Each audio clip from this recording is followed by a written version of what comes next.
Now then, we're going to discuss the ultimate philosophical conundrum. This is it. You got a choice.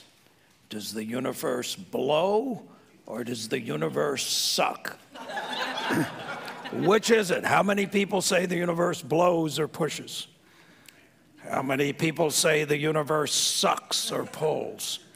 Okay. It comes down to pushing and pulling. So we want to talk about causation. So science in the last 300 or 400 years has basically focused most of its efforts around this concept of cause and effect. And it's been very effective in doing that and coming up with laws that are able to describe the causality, so-called causality of the universe, and the connections between things. So first, what is a cause and effect? What is a cause and effect? Action, reaction. Action and reaction would be an example. What else is a cause and effect? Everything. Stimulus response. Okay, everything is one answer, and we're going to find that that may or may not be the case. Stimulus response would be an example of a scientific use of cause and effect. But what is cause and effect?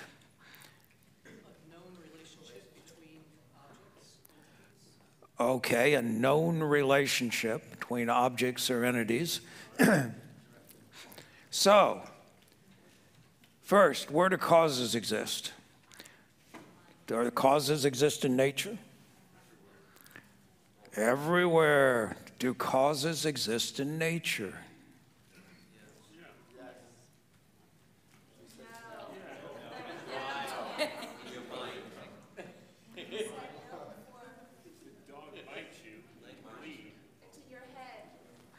Okay, the dog bites you, you bleed. This is true. The cause is not the dog bites you, you bleed. Cause then is your interpretation of what actually happened. So we've got a description, and then we've got an interpretation of that. And the interpretation is to say that one caused the other. Causes exist in the mind, they don't exist in reality. Reality has certain sequences in which certain things follow after each other, and then we say that something causes something else. It's a way of talking, it's a way of thinking, it's a way of projecting from the mind onto the world. So once again, this is a big, important point. Do causes exist in the world or do they exist in the mind? Description first, explanation second. One of the reasons that philosophy and one of the reasons science has been so effective is science basically focuses on explanation and prediction. Explanation and prediction are two sides of the same coin. If we can explain it, we can predict. If we can predict, then in order to predict, we need to explain. So what does it mean to explain in science? In explaining in science, explanation says we need to be able to subsume something under a regularity or a general law. A regularity or a general law. Science looks for regularities, for constant conjunction.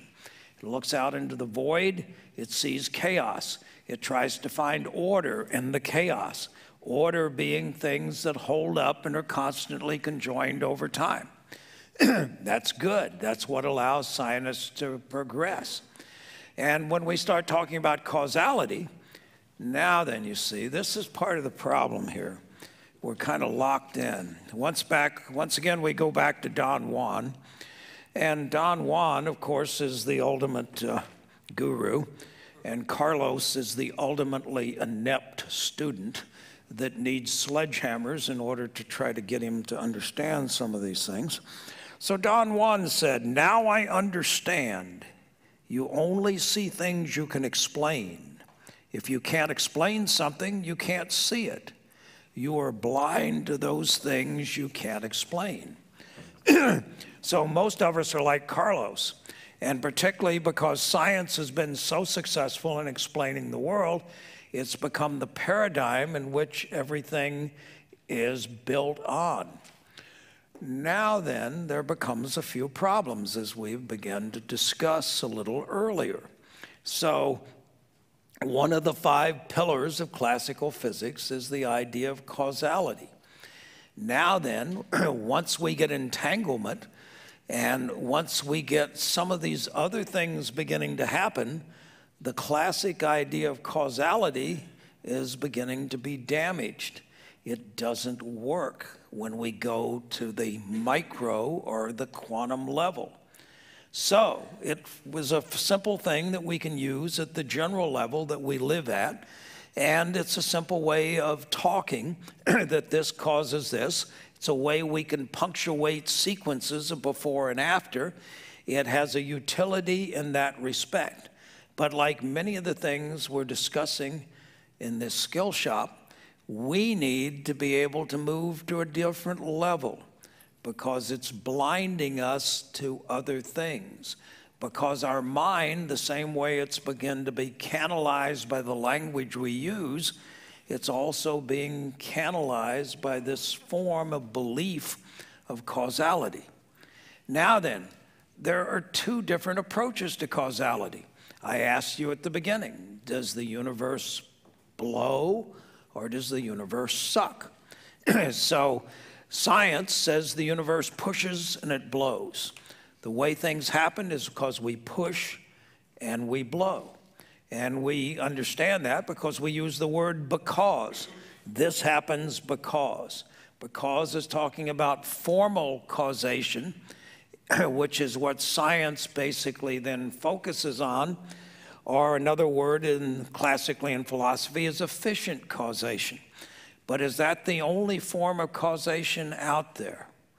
Now there's another form of causation, and this isn't something new. Aristotle, 2,400 years ago, understood these things, and he made them explicit.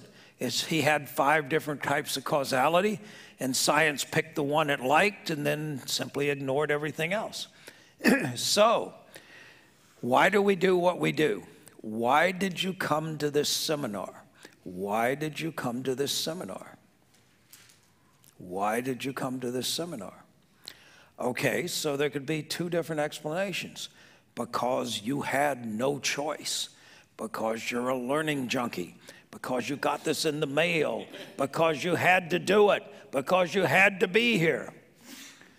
There's another explanation, and it involves a different words. It involves in order to. You came here because you had a goal, because there's something you wanted to achieve, because there's an outcome you wanted, and that outcome sucked you into your seats at the moment.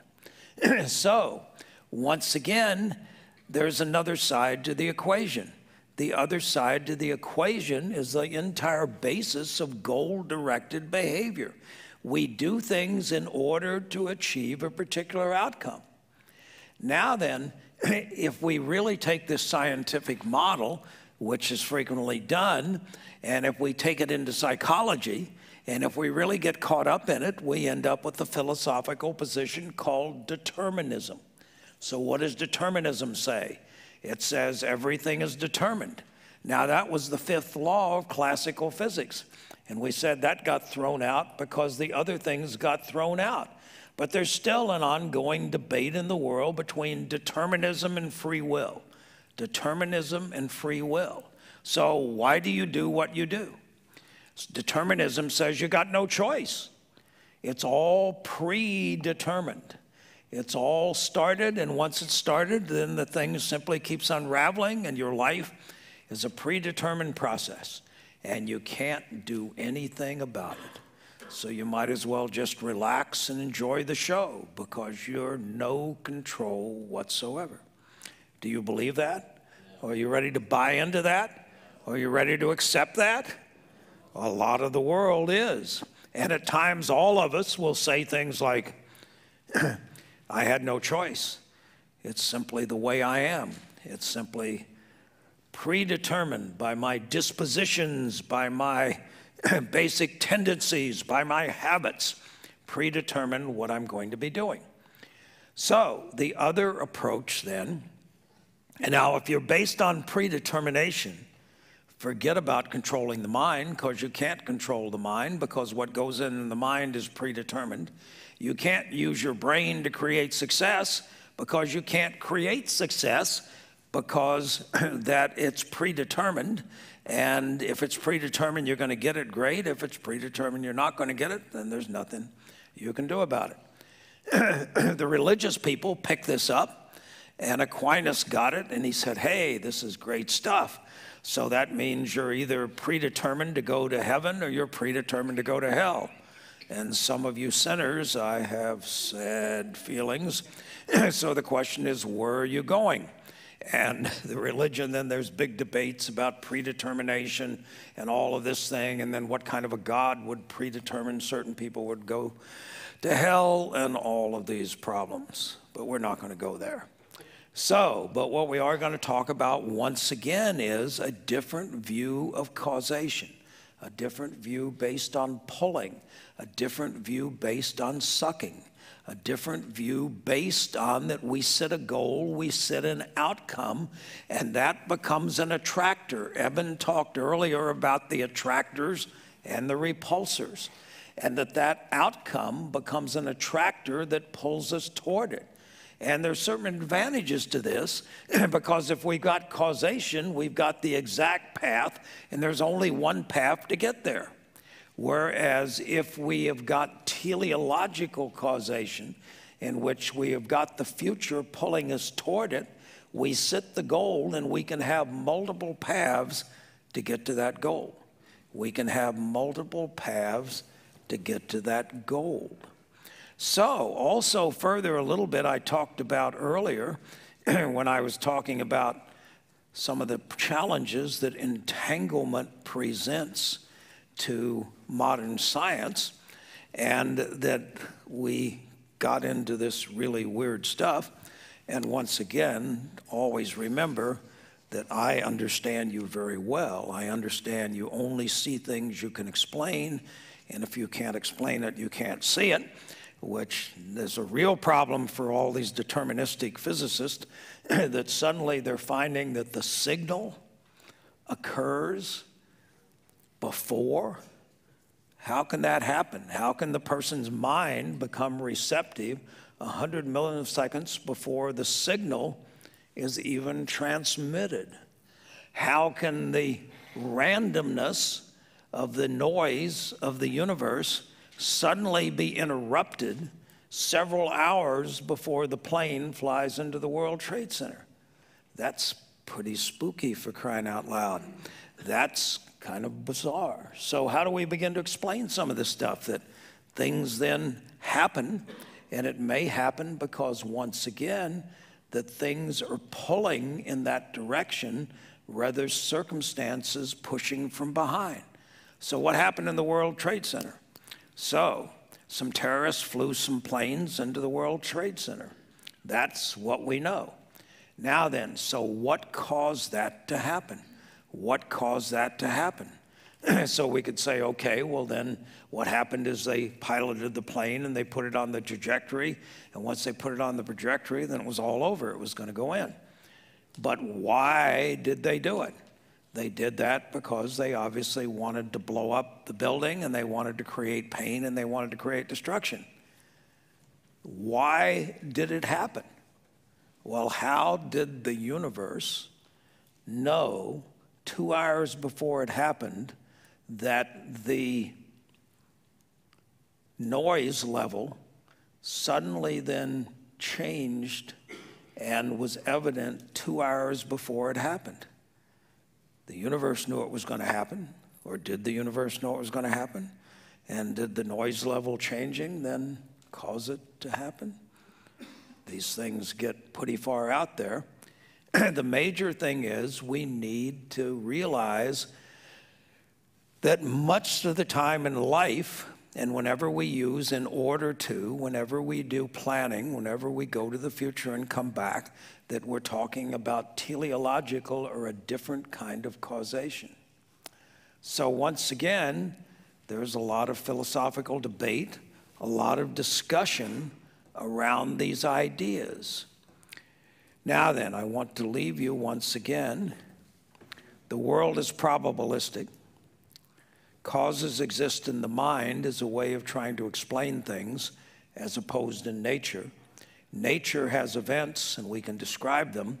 Explanations, though, occur in the mind when we try to put together and come up with an explanation of why things happened. So you got two choices. Or actually, you got more than two choices. That's the thing. Another aspect we need to talk about is this idea of a single cause. The idea of a single cause. How do we know that one thing caused it to happen? Science has got this single causation. We live in a world of multiple causality. There's multiplicitous factors that are involved in any one thing. Well, a very important paper in the philosophy of science written by a Frenchman named Duhem. And he said there can be no critical experiments in science. So what science tries to do is it tries to isolate a hypothesis, and then it needs to test the hypothesis. And if the hypothesis fails, then it was invalid. And if it doesn't fail, then we got more confirmation for the hypothesis. And so what he pointed out was that if it fails, all we know is that one of a large number of assumptions was false. But we can't say that it was this specific assumption. Normally, we'll try to set out to test that, but there's no one cause. There's a whole multiplicity of factors involved. Multiplicity of factors. And we know that at least one, but we don't know which it is the one that's the problem. So we can't do a critical experiment. We can't determine. All we can know is that a cluster of events, a cluster of relationships, a cluster of causes are involved in what's happening. And that, therefore, we need to stop thinking in terms of linear causation, of one-on-one, and we need to shift our thinking to start looking as what is this cluster of events that are leading things to happen. So once again, I leave you with this. The choice is up to you. Are you going to be pushed around, or are you going to be sucked and pulled? Which do you want to be? And if you want to be pushed around and live in a deterministic world, then you get what you want. But if you'd rather live in a teleological world in which that therefore you can choose outcomes, goals, destinations, one possible one might be success. And if you choose that, then you can find multiple paths to get there. Which is it going to be? Stay tuned. We're about to find out.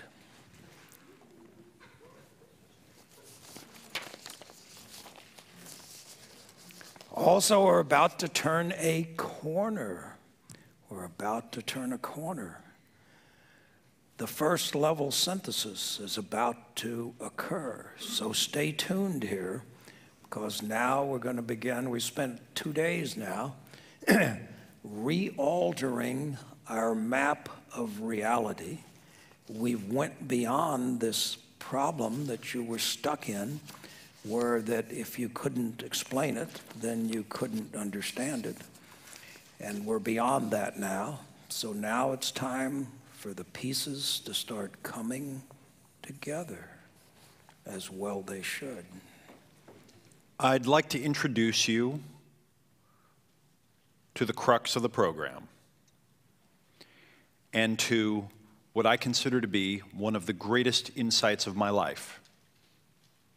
Greatest insights into the way the world works, the way success works, the way problems work, the way failure works. It's had a dramatic effect on my life. And here it is.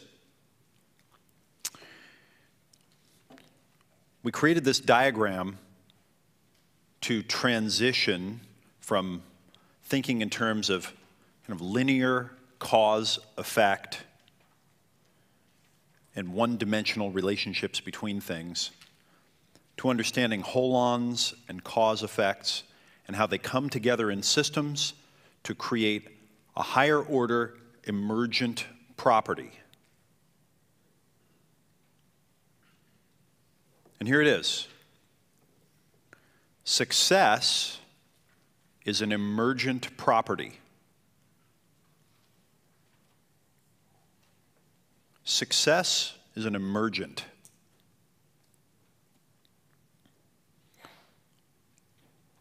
Failure, whatever that means, is also an emergent property.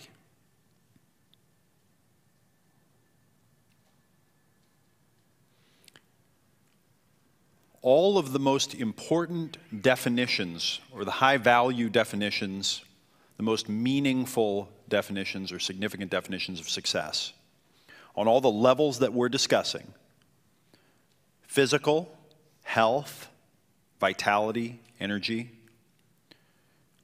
emotional, happiness, love, intellectual, meaning, satisfaction with life, development, external physical, material success, financial success, business success, emotional interactions with others, relationship, community, intellectual, collaboration, group, creation, meaning. These are emergents. And the essential reason why most people don't experience them and are moving further and further away from experiencing them in most cases are because they're stuck in a cause-effect, instant gratification model of reality and model of the world. And they're trying to do one thing to get success. They're trying to cause success linearly.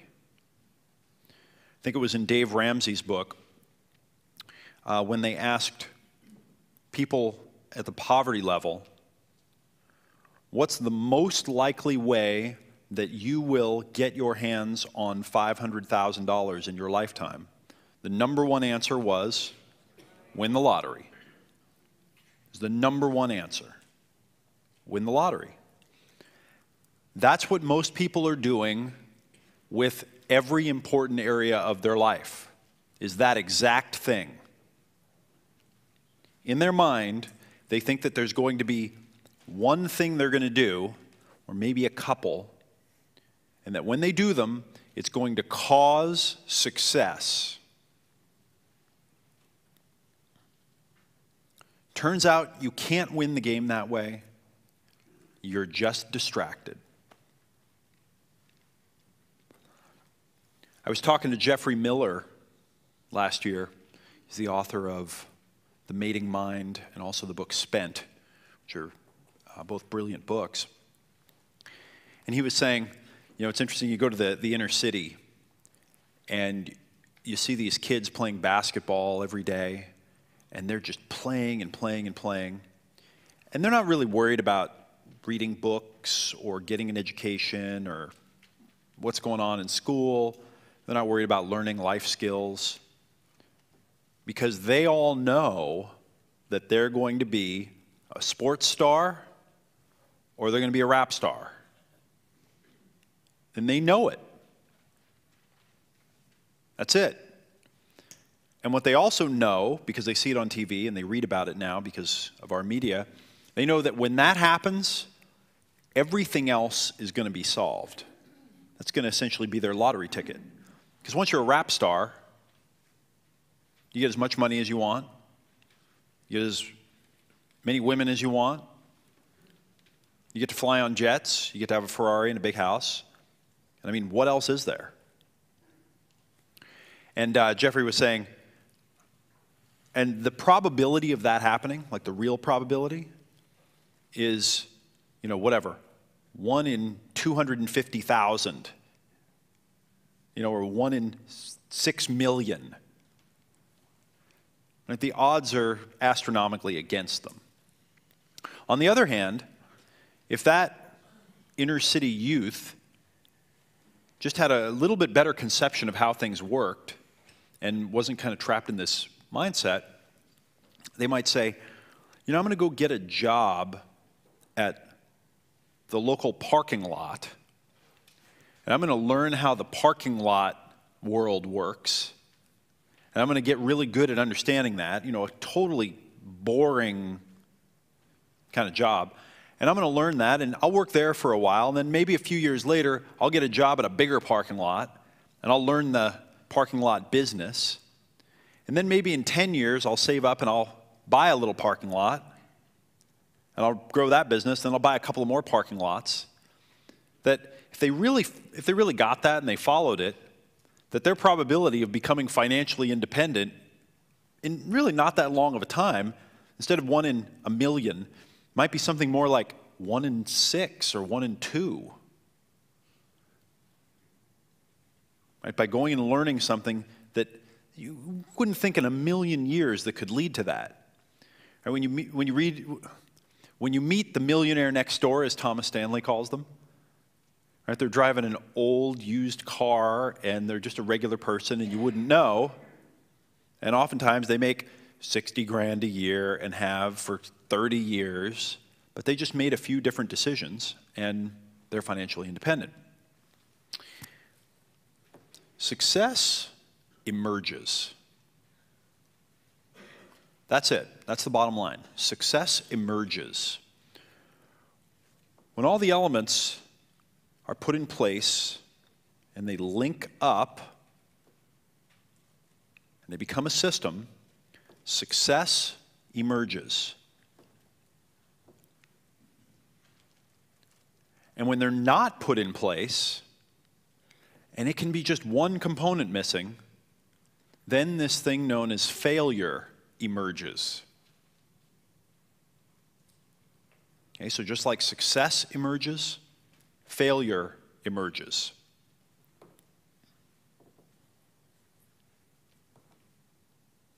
This is going to lead to a couple of other equations here soon. Now, what I think, what's been so profound about this for me in my life is to watch people trying to achieve success on the linear cause-effect level, futilely bumping their head over and over and over, and then listening to the explanations that they come up with for why it didn't work.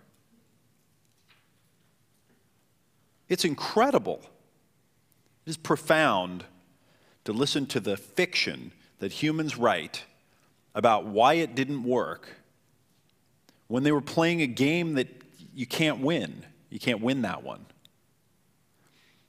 But the storying mind will go to work on it and will make it into a beautiful story to blame on other people, and then even to get an added benefit of getting some attention for the self, etc.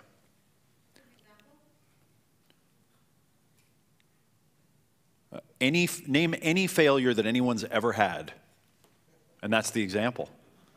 I mean, really, like anything. Like, take someone that's doing anything, like physically, right, that gets on a diet and it doesn't work out. The fiction that they will come up with is spectacular, right? Anyone ever tried that? Yes. Right? Anyone that says, you know what? I've decided that it's time for me to be happy. And they buy a self-help book, and it doesn't work out. Why not? Anything, really. So when I say success emerges and failure emerges, what I kind of mean here is that you can't do success. There's no button in the world you can push to get success. It doesn't work that way, and it never has. And there's no button you can push to fail. It doesn't work that way, and it never has. In a sense, and in a very kind of close to real sense, success and failure happen on their own. Remember how I said how the mind works itself? Okay, what we're talking about here is how success works itself and how failure works itself. Now, we're also going to get into some interesting and sticky conversations and potentially debates around willpower and will. So if success emerges and failure emerge, and they kind of emerge on their own, do we have any choice in the matter? Is there anything we can do about it? What can we do if everything is against us and the modern world is just designed to be the opposite of something that our chimp brain can really function in? And even success isn't something that we can cause. What do we do? There's more bad news. There's more bad news, and here's what it is. First, let me just take a little survey, a little poll here, just to get a feel for the room.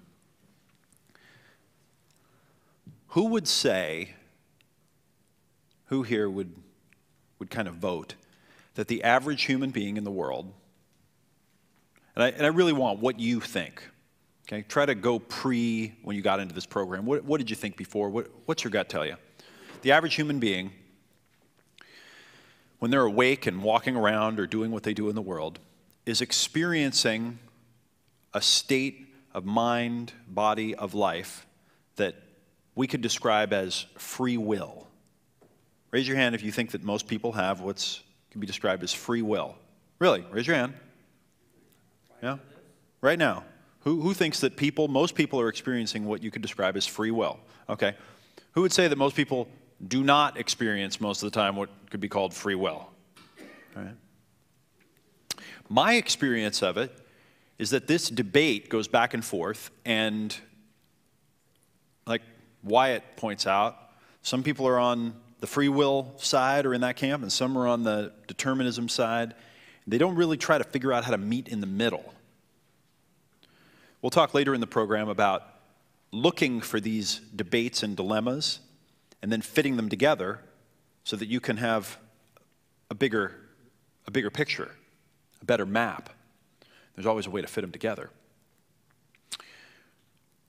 Science has discovered recently something that I think most of us know intuitively, and that is that we have very little self-direction power.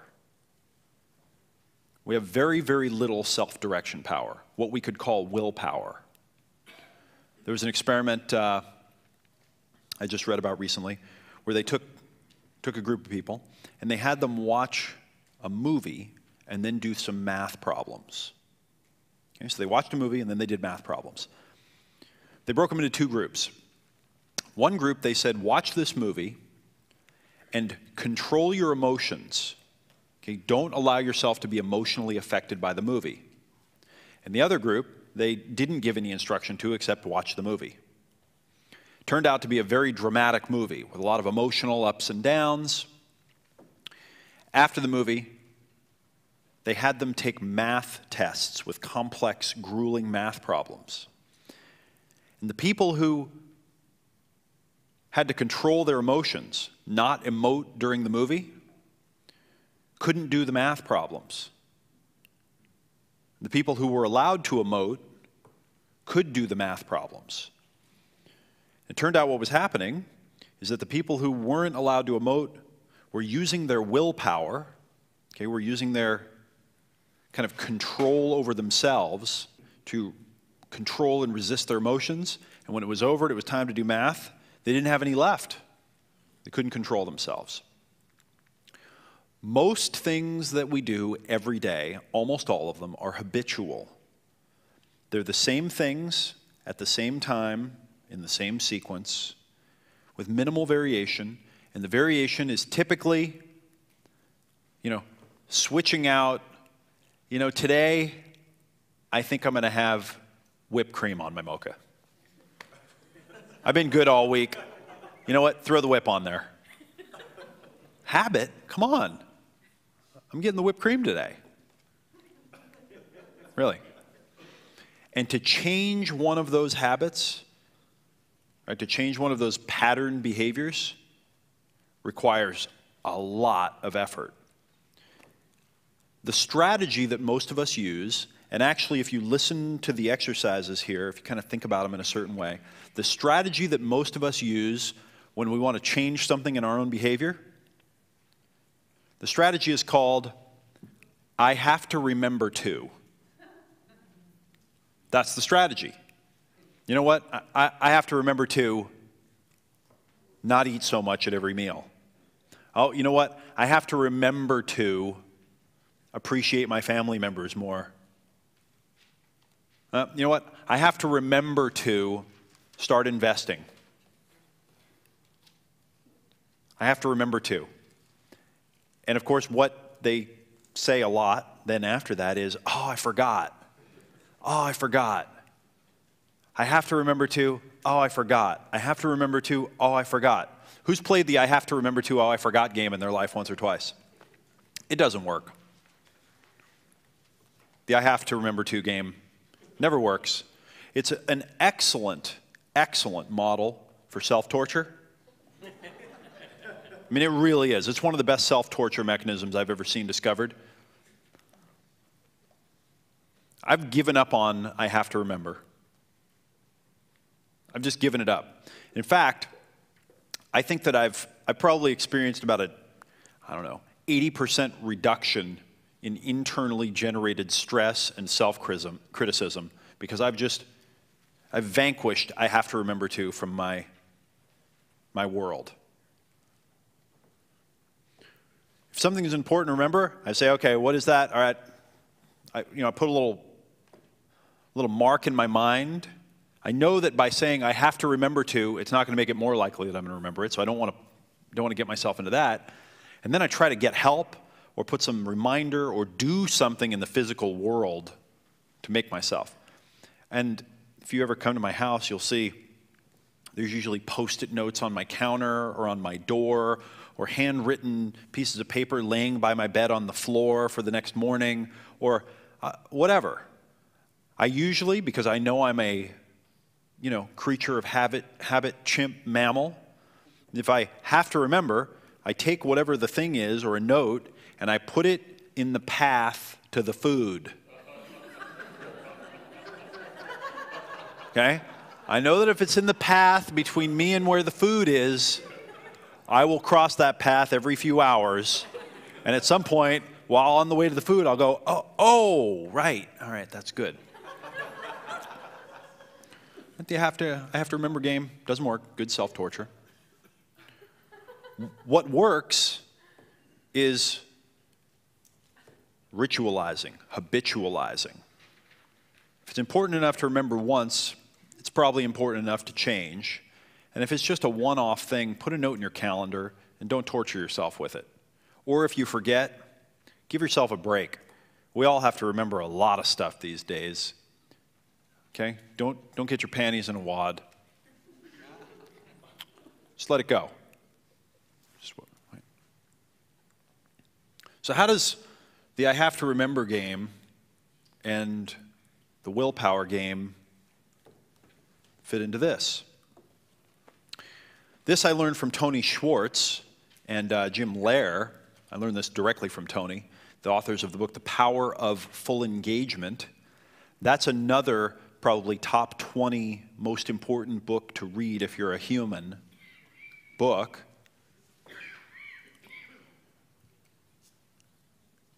We get very little willpower, and the most leveraged thing that we can do with it is create habits, right? Create habits in our life.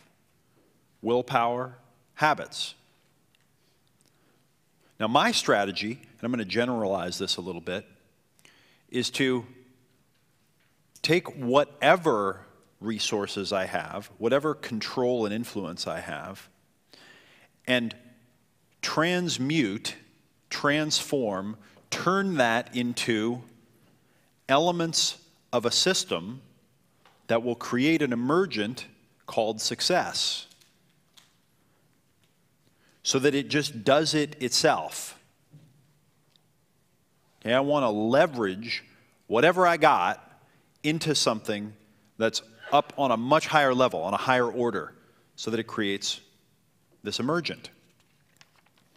So I'm going to give you 2 rules of thumb here.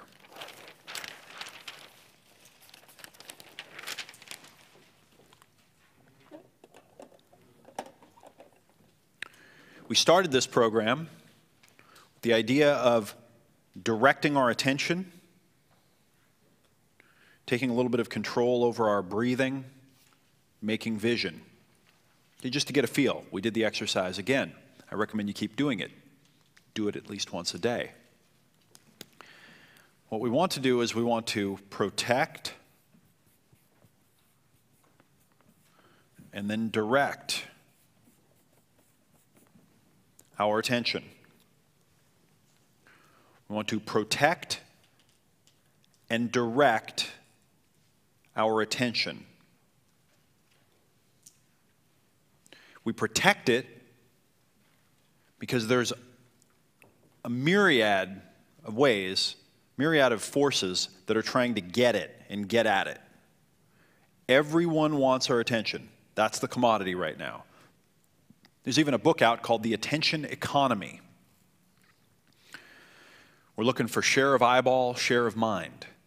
And let's just say there are more people with more smarts and more computers and more experience trying to figure out how to get your attention than we'll ever have to figure out how to keep it for ourselves. You can't fight it.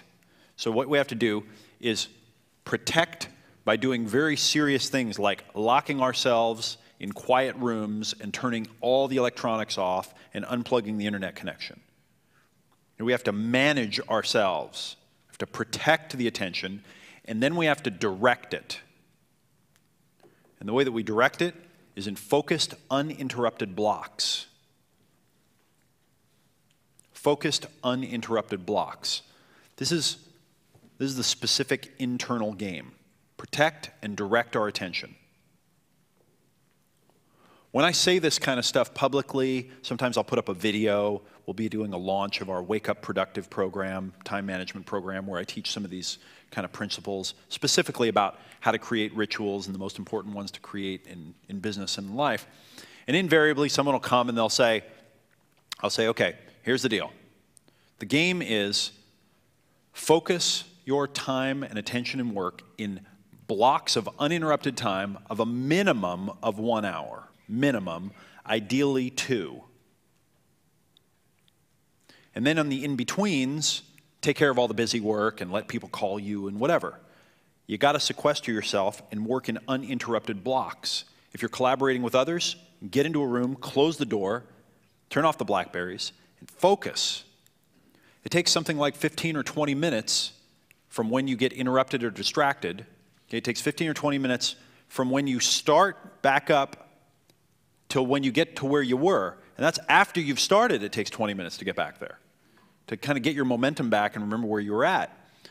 And so that means, that's the simple math is, if you get interrupted every 15 to 20 minutes throughout the day, you'll get to the end of the day and you will not have accomplished anything, but you will have been busy as hell. Everybody's been through that, right? You know what that feels like. So we've got to protect and direct. That's the specific level. But this is the big one.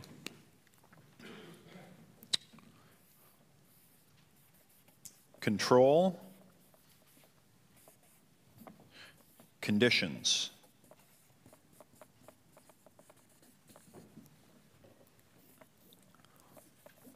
This is the equation. Take the control that you have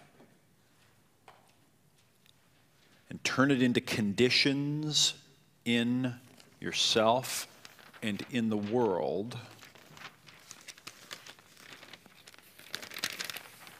conditions being the components, the connections, the interactions, the context of the system. Okay, so we're going to be using these terms in this program, control and conditions, and the definition of condition in this program is one of the key elements of a system. Okay, a key component of a system is a condition.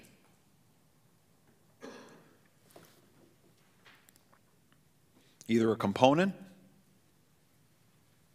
a combination of components,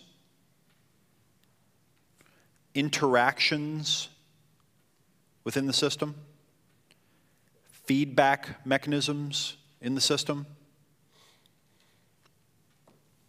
context or environment that the system is in. Components, individual components, the combination of components, the interaction of components, the feedback in the system, between the system and components, and the context or environment that the system is in.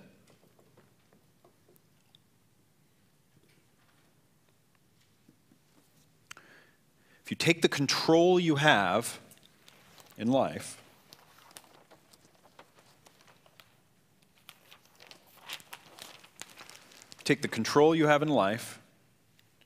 and you invest it in setting conditions, connecting them up, getting the interactions tweaked, creating the feedback mechanisms, getting it into the right context, and you keep going in life and you keep doing it, success emerges.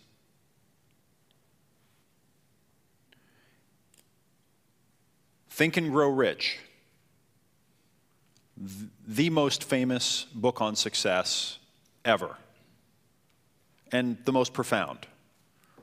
Okay, Napoleon Hill did a project that took 20 years, started with Andrew Carnegie, met, interacted with, studied 650 of the world's most successful people.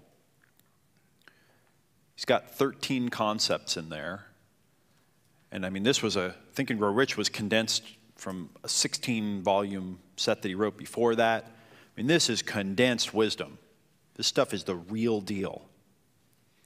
You read through that whole book, and there are 13 principles in there. You read the first 12, and then he says something important at the end.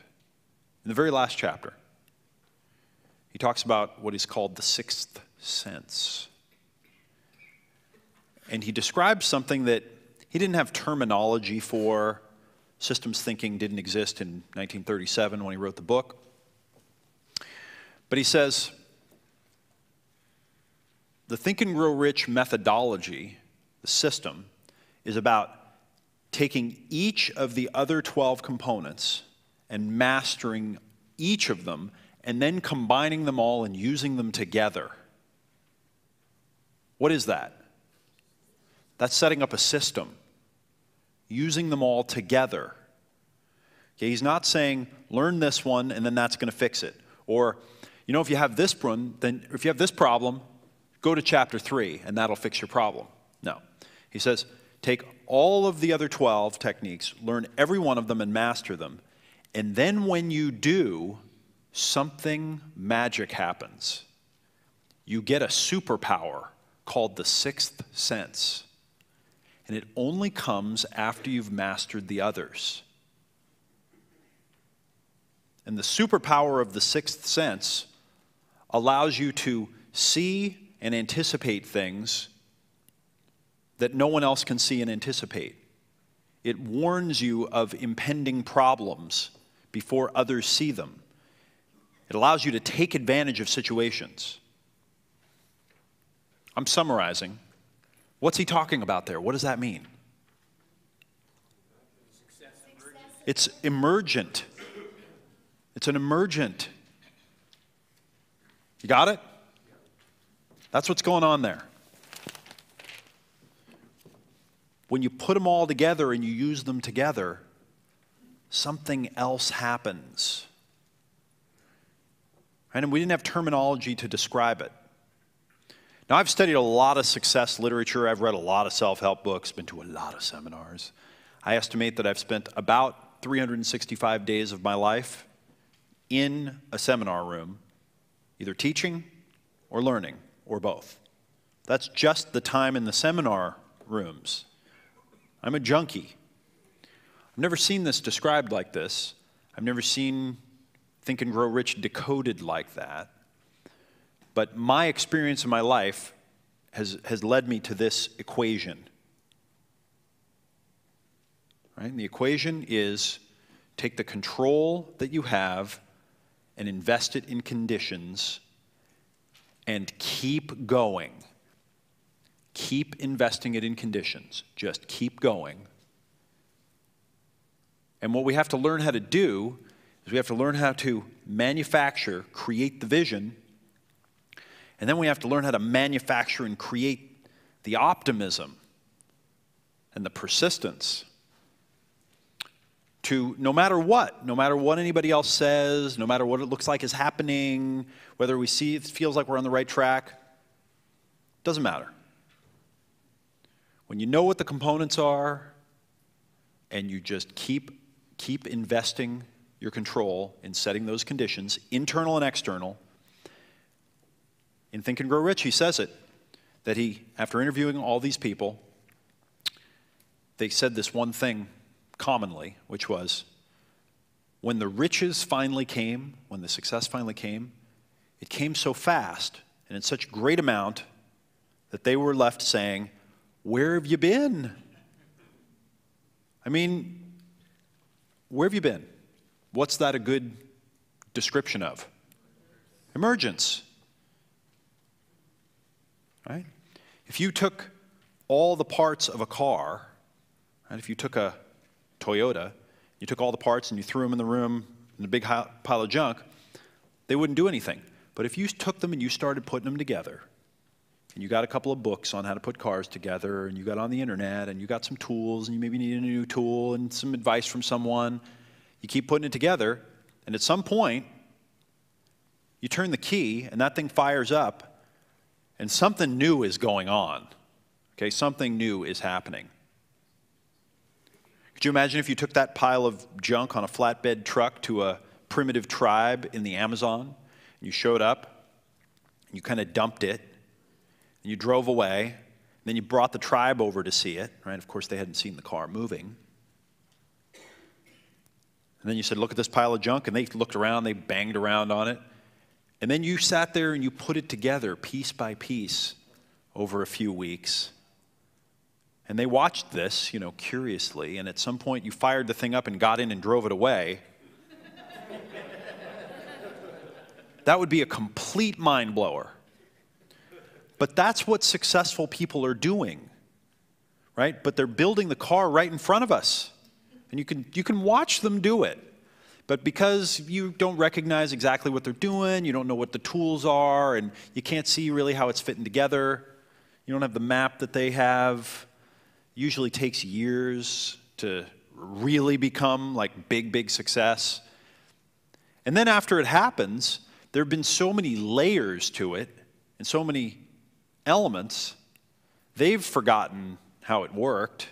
And you ask them, hey, what should I do here to have success like you? And they say, work hard. That's what I think I did, work hard. Success is emergent. Failure is emergent.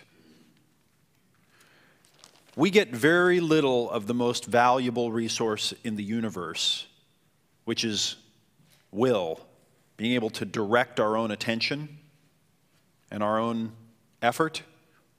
I mean, I really think that it is the rarest and most valuable resource that we know of in the universe. That's it. Being able to direct our own attention, direct our own effort.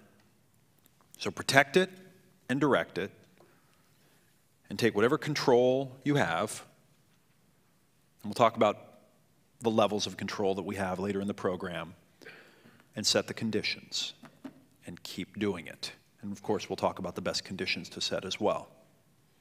And so what the rest of this program is going to be about is learning how to take our control in the forms of it, invest it in conditions, and what the best conditions are to invest in, setting them up, and making them run so that success emerges. And we're going to be learning mostly mind tools. Okay, mostly mind tools, because that's where all the leverage is. Remember the little spark that can create the thought, that can create the vision, that can create a great pyramid or a Holocaust or an entire nation.